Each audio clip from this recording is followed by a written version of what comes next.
জয়পুরহাটের বানিয়াপাড়ায় যাত্রীবাহী বাস উল্টে খাদে ৫ নারী সহ নিহত ৮, আহত কমপক্ষে ২০। নুসরাতকে পুড়িয়ে হত্যা মামলায় পৌর কাউন্সিলর সহ গ্রেফতার ৩, ঘটনাস্থল পরিদর্শনে মানবাধিকার কমিশন। এবং দ্রুতগতিতে এগিয়ে চলছে শরীয়তপুরে পদ্মা নদীর তীর রক্ষা প্রকল্প, কাজের অগ্রগতিতে খুশি নদী পাড়ের মানুষ।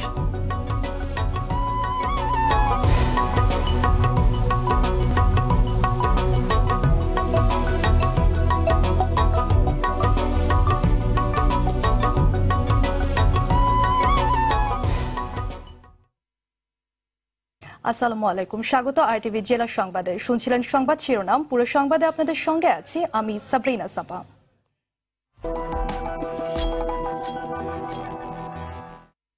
ফেনীর মাদ্রাসা ছাত্রী নুসরাত জাহান রাফিকে পুড়িয়ে হত্যা মামলায় পৌর কাউন্সিলর সহ ৩ আসামিকে গ্রেফতার করেছে পিবিআই।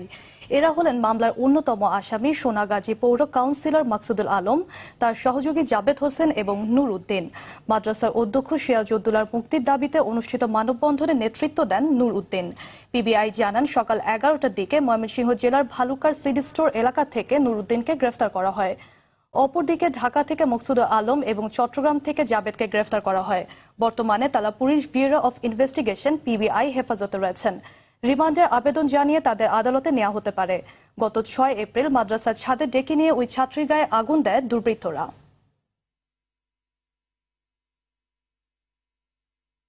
এদিকে ছাত্রী হত্যার ঘটনা খতিয়ে দেখতে ঘটনাস্থল পরিদর্শন করেছে জাতীয় মানবাধিকার কমিশনের কর্মকর্তারা। সকালে ফেনীর সোনাগাজী ইসলামিয়া ফাজিল মাদ্রাসায় যান তারা। এ সময় মাদ্রাসার ছাদ ঘুরে দেখার পাশাপাশি কয়েকজন শিক্ষকের সাথে কথা বলেন কর্মকর্তারা। এছাড়া প্রতিনিধি দলটি নুসরাতের পরিবার, বান্ধবী ও পুলিশ কর্মকর্তাদের সাথে কথা বলেন। পরে কমিশনের পরিচালক আল মাহমুদ ফয়সাল কবির সাংবাদিকদের বলেন, যৌন হয়রানির অভিযোগ ওঠার পরপরই অধ্যক্ষের বিরুদ্ধে ব্যবস্থা নেওয়া হলে হয়তো আগুন দেওয়ার মতো ঘটনা ঘটত না। এই সময় জড়িতদের দৃষ্টান্তমূলক বিচারও চান তিনি।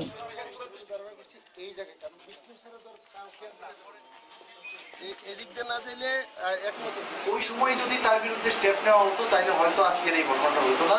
তা আমরা মনে করি যে এবার অন্তত বেটার লেট দেন নেভার, যদি এখনো তাকে উপযুক্ত শাস্তি দেওয়া যায় তাহলে এই মাদ্রাসার ছাত্রীরা অন্তত একটা দৃষ্টান্তমূলক শাস্তির কারণে নিরাপত্তার মধ্যে চলে আসবে। মাদ্রাসা ছাত্রী নুসরাত হত্যাকাণ্ডের ঘটনায় দোষীদের সর্বোচ্চ শাস্তি হবে বলে আশা প্রকাশ করেছেন তথ্যমন্ত্রী ডক্টর হাসান মাহমুদ। সকালে চট্টগ্রামের টাইগার পাসে কনফারেন্স হলে এক অনুষ্ঠান শেষে সাংবাদিকদের বলেন, আইনি প্রক্রিয়ায় সরকারের পক্ষ থেকে সর্বোচ্চ সহায়তা করা হবে। এ ধরনের ঘটনার যেন পুনরাবৃত্তি না হয় সে ব্যাপারেও সবাইকে সচেতন থাকতে হবে। এ সময় বিএনপি চেয়ারপারসন খালেদা জিয়াকে মুক্ত করতে হলে বিএনপিকে আইনি পথে যেতে হবে বলেও মন্তব্য করেন মন্ত্রী।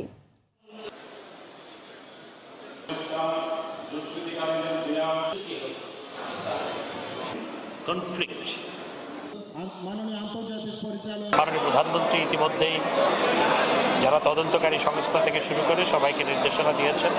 আপনারা জানেন হাইকোর্ট থেকেও একটি নির্দেশনা এসছে।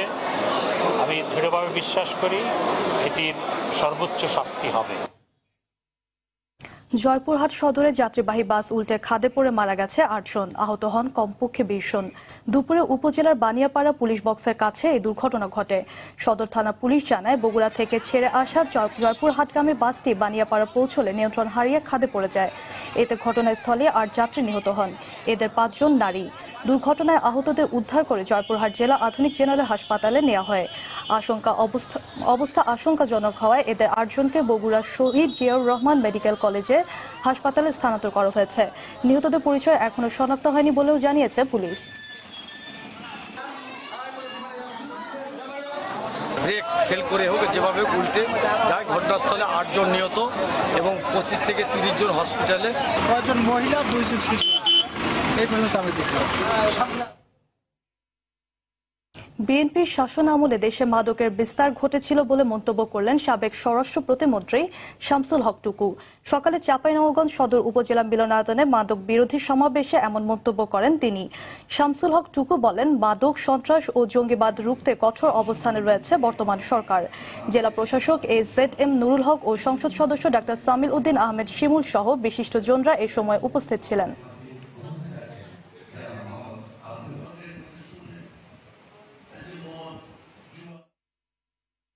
কৃষক পর্যায়ে ধান চালের ন্যায্য দাম নিশ্চিতে খাদ্য কর্মকর্তাদের সৎভাবে চলার আহ্বান জানিয়েছেন খাদ্যমন্ত্রী সাধন চন্দ্র মজুমদার। সকালে নওগাঁর বদলগাছি ও পত্নীতলায় 500 মেট্রিক টন ধারণ ক্ষমতার দুটি গুদামের উদ্বোধন করেন মন্ত্রী। এই সময় তিনি বলেন, খাদ্য কর্মকর্তাদের শতভাগ সৎভাবে চলতে হবে, এতে করে কৃষকরা খাদ্যপণ্যের ন্যায্য দাম পাবেন। আগামী মৌসুমে মিলারদের সিন্ডিকেট ঠেকাতে সরকারের নজরদারি রয়েছে বলেও জানান মন্ত্রী।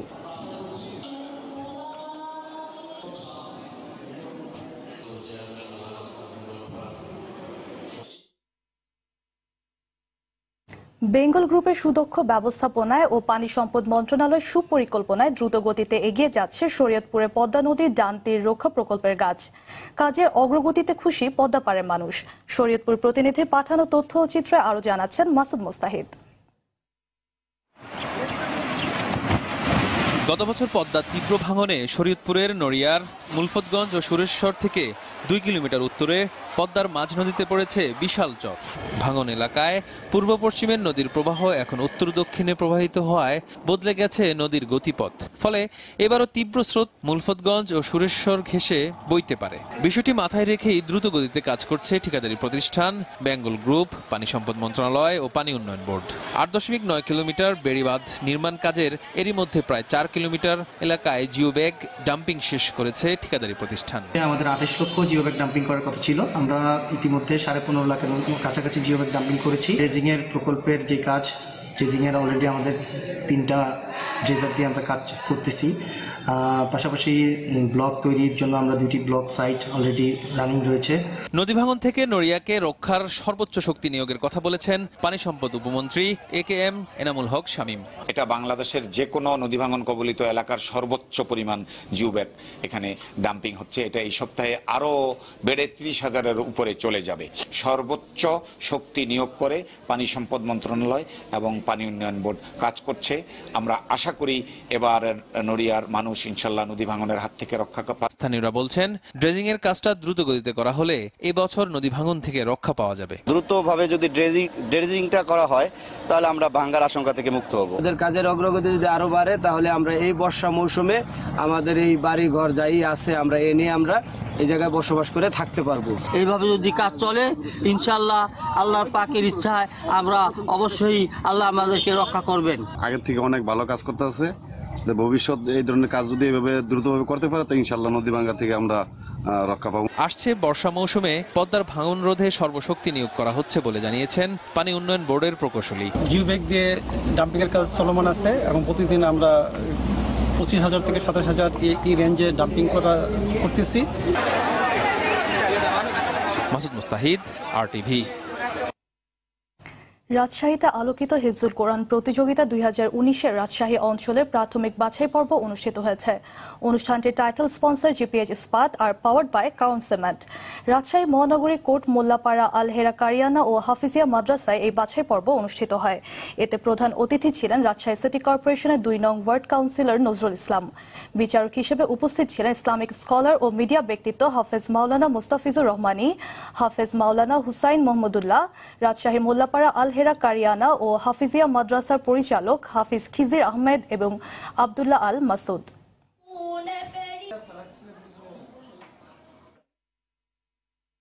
এদিকে জয়পুরহাটের কালাই উপজেলার ভূগৈল গ্রামে 8 বছর এক প্রতিবন্ধী শিশুকে ধর্ষণের অভিযোগে একই গ্রামের মেহেদী হাসানকে আটক করেছে পুলিশ। গেল রাতে তাকে আটক করা হয়। পুলিশ জানায়, বাড়িতে কেউ না থাকার সুযোগে বাঘ প্রতিবন্ধী শিশুটিকে ফুসলে মেহেদী তার নিজের বাড়িতে নিয়ে একটি ঘরে নির্যাতন করে। পরে মেয়েকে মেহেদীর বাড়িতে থেকে আহত অবস্থায় উদ্ধার করে জয়পুরহাট আধুনিক জেলা হাসপাতালে ভর্তি করেন তার মা। প্রতিবন্ধী মেয়েটির বাবা থানায় এসে অভিযোগ করলে পুলিশ মেহেদীকে আটক করে। এ ব্যাপারে শিশুটির বাবা বাদী হয়ে থানায় মামলা করেন।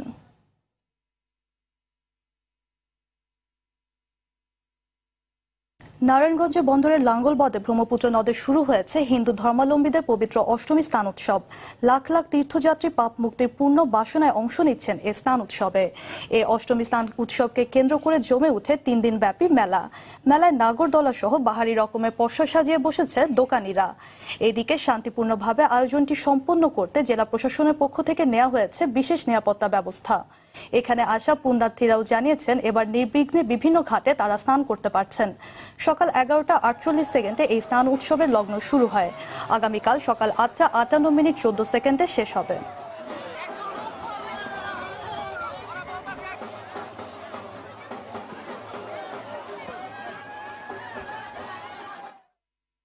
জেলা সংবাদ শেষ করার আগে শিরোনামগুলো জানিয়ে দিচ্ছি আরও একবার।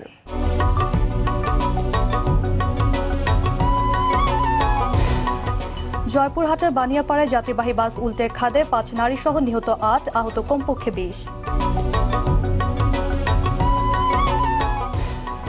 নুসরাতকে পুড়িয়ে হত্যা মামলায় পৌর কাউন্সিলর সহ গ্রেফতার 3, ঘটনাস্থল পরিদর্শনে মানবাধিকার কমিশন।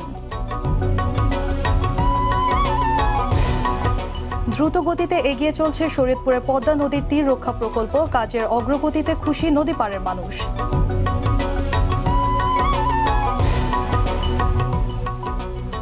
জেলার সংবাদ এ পর্যন্তই। RTV সবশেষ সংবাদ জানতে যে কোনো মোবাইল ফোন থেকে 24141 নম্বরে ডায়াল করুন। আর মোবাইল ফোনের সংবাদ দেখতে অ্যাপ স্টোর, গুগল প্লে বা উইন্ডোজ স্টোর থেকে ডাউনলোড করুন RTV অ্যাপস।